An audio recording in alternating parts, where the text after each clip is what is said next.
Right now, the nation is in the midst of a crisis defined by the lack of ability for many to access adequate health care. And I'm sure you're wondering why this should concern you as policymakers, and I'm here to explain. The United States faces a huge deficit in healthcare compared to 11 of the most developed and advanced nations around the world.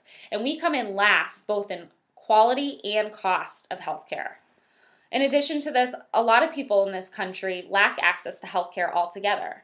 And groups like racial minorities and ethnic minorities, and also those living in rural and inner city areas, are unable to access primary care for things like chronic illness and general health maintenance.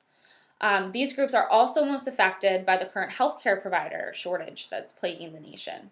The shortage is of about 40,000 providers across the country, and their absence has a negative impact on about 59 million people. And when people lack access to primary care, they start using the emergency department for non-emergent issues that should be managed in the primary care setting. This is an issue that should be very concerning to policymakers because not only does it distract caregivers from other more emergent patients and cause overcrowding in the emergency room, but it also places an enormous burden on healthcare spending in the United States. This is where action comes into play.